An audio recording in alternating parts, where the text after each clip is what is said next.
حضرت عمار بن یاسر بڑا شروع میں کلمہ پڑھا۔ ان لوگوں نے بڑی تکلیفیں اٹھائیں جنہوں نے آغاز اسلام میں کلمہ پڑھا۔ حالات اور طرح کے تھے۔ میرے حضور کو بڑی اذیتیں دی جاتی تھیں۔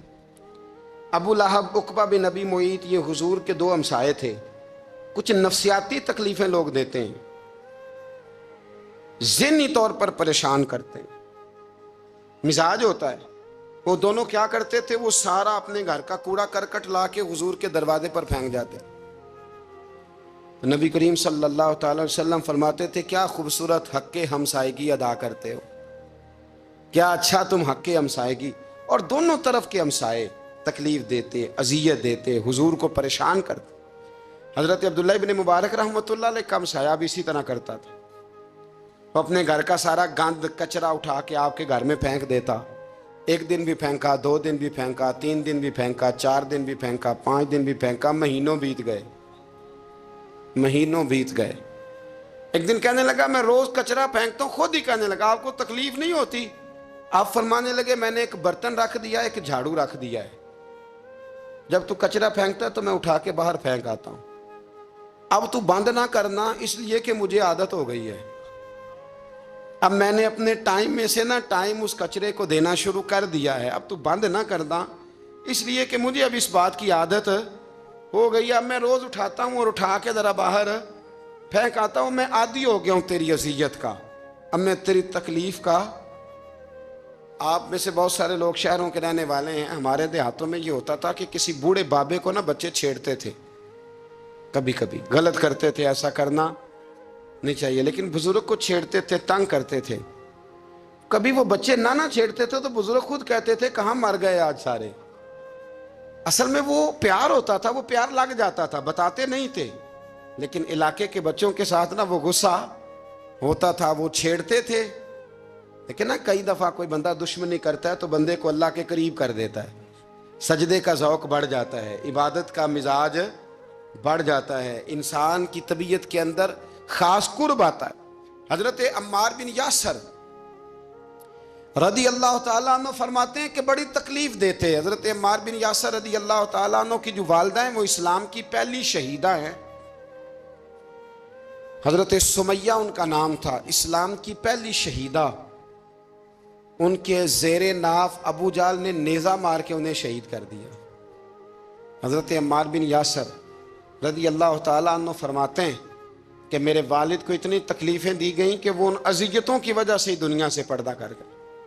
حضرت عمار بن یاسر کو خود کافر اتنا مارتے تھے کہ وہ اپنے حواس کھو بیٹھتے تھے اور ایسی باتیں کرتے تھے کہ سمجھ نہیں آتی تھی کہ یہ عمار بن یاسر بول رہے ہیں۔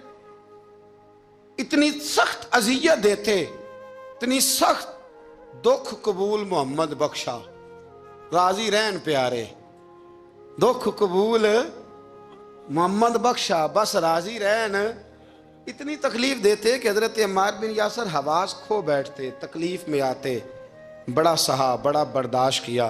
ایک دن میرے رسول پاک تشریف لائے اور حضور نے کہا او آل یاسر میں تمہیں مبارک دینے آیا ہوں، رب کریم نے تمہارے لیے جنت میں مکان بنا دیے ہیں۔ حضور نے تمہارے لیے، اللہ نے تمہارے لیے جنت میں مکانات، تمہیں مبارک ہو۔ تمہاری اذیتیں، تمہاری تکلیفیں، تمہارے درد، تمہاری راتیں کام آ گئیں۔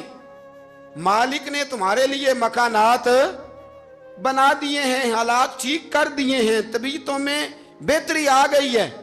میرے محبوب کریم رؤوف الرحیم سید عالم نور مجسم شفیع معظم آقا دو عالم صلی اللہ تعالی علیہ وسلم نے انہیں خوشخبری سنا دی۔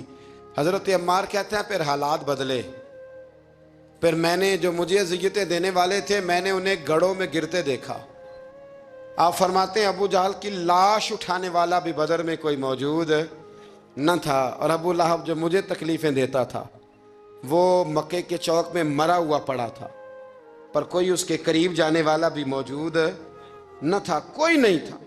آپ فرماتے ہیں وہ حالات بھی۔ حضرت عمار کا اپنا کیا حال ہوا؟ حضرت خالد بن ولید رضی اللہ تعالیٰ عنہ بڑے بہادر ہیں۔ حضور نے فرمایا یہ اللہ کی تلوار ہے، یہ اللہ کی، بڑے بہادر تھے، بڑے شیر دل تھے۔ فرماتے ہیں کبھی معذرت نہیں کرنی پڑی، کبھی جھکنا نہیں پڑا، کبھی کسی کی منت نہیں کی. اللہ نے طاقت اتنی عطا فرمائی تھی, ہمت, حوصلہ, صبر, استقامت اتنا دیا, کبھی کسی جگہ پشت نہیں لگی. لیکن فرماتے ہیں کسی وجہ سے نا ایک دن میرا عمار بن یاسر کے ساتھ کسی بات پہ اختلاف رائے ہو گیا, جھگڑا ہو گیا. توجہ ہے میری بات پر؟ فرماتے ہیں جھگڑا ہو گیا. ہمارا پتہ حال کیا ہے؟ ہمارا یہ حال ہوتا ہے کہ ہمارا جھگڑا ہو جائے تو خیر ہے, لیکن اگر پڑوسی کے بچے لڑ پڑے تو ہم کہتے ہیں اس کی روزی پاک نہیں, اس کی تربیت ٹھیک نہیں. ہمارا بھائیوں سے رٹا ہو جائے تو معاملہ اور ہے, کسی کا ہو جائے تو معاملہ اور ہے. میں بیمار ہو جاؤں تو آزمائش ہے, اور سامنے والا بیمار ہو جائے تو سزا ہے. پھر کیا ہے؟ بلکہ پنجابی کہنے نے کیتیاں نو پھڑیا ہے, یہی کہہ دیتے. اور میں بیمار ہو جاؤں تو آزمائش آگے جی اللہ کی طرف سے. ایسا نہ کریں. ہمارا فتویٰ اپنے حق میں اور ہوتا ہے, سامنے والے کے معاملے میں اور ہوتا ہے. حضرت عمار بن یاسر کی بات کر رہا تھا. جناب عمار بن یاسر رضی اللہ تعالی عنہ, حضرت عمار بن یاسر کہتے ہیں کہ حضرت خالد بن ولید کے ساتھ, جناب خالد بن ولید کہتے ہیں میری ان کے ساتھ نہ کسی بات میں اختلاف رائے ہو گیا. تو میں اب دلیر آدمی تھا, شیر آدمی تھا, کبھی جھکا نہیں تھا, کبھی کوئی معاملہ نہیں ہوا تھا, کبھی کوئی ایسی بات نہیں ہوئی تھی. آپ فرماتے ہیں جب رائے کا اختلاف ہو گیا نا, بات ذرا آگے بڑھ گئی تو نبی کریم صلی اللہ علیہ وسلم تک بات پہنچی. تو میرا یہ خیال تھا کہ حضور میری بھی سنیں گے, عمار بن یاسر کی بھی سنیں گے, پھر حضور کوئی فیصلہ کریں گے. پر قربان جاؤں, وقت بدل گیا ہے نا. اب بہت بڑے چودھری ہیں, بڑے سردار ہیں, بڑے سپہ سالار ہیں حضرت خالد بن ولید, پر وقت بدل گیا. تو حضرت خالد بن ولید کہتے ہیں جب میں نے نبی کریم کی بارگاہ میں بات عرض کی, حضور تک بات پہنچی, تو میرے مصطفیٰ نے موٹی سی بات ارشاد فرمائی.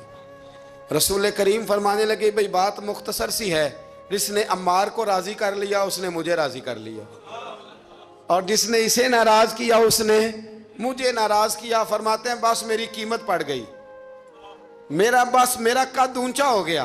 حضرت خالد بن ولید کہتے ہیں میں نے بھی کہا اب بات کیا کرنی ہے, اب تو گزارش ہی کرنی ہے, اب مدعا کیا سنانا ہے, اب تو بات کرنی ہے. فرماتے میں آگے بڑھا, اور جیسے بھی ہوا میں نے حضرت عمار بن یاسر کو راضی کیا.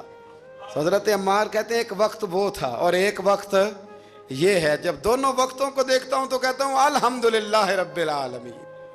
یہ ساری تعریفیں اس رب کے لیے ہیں جو تمام جہانوں کو پالنے والا ہے. وقت دیں معاملات کو, ٹائم دیں. آپ دیکھیں اللہ تبارک و تعالی بڑا کریم ہے, وقت کے ساتھ جب چیزیں تبدیل ہوتی ہیں اپنے ٹائم کے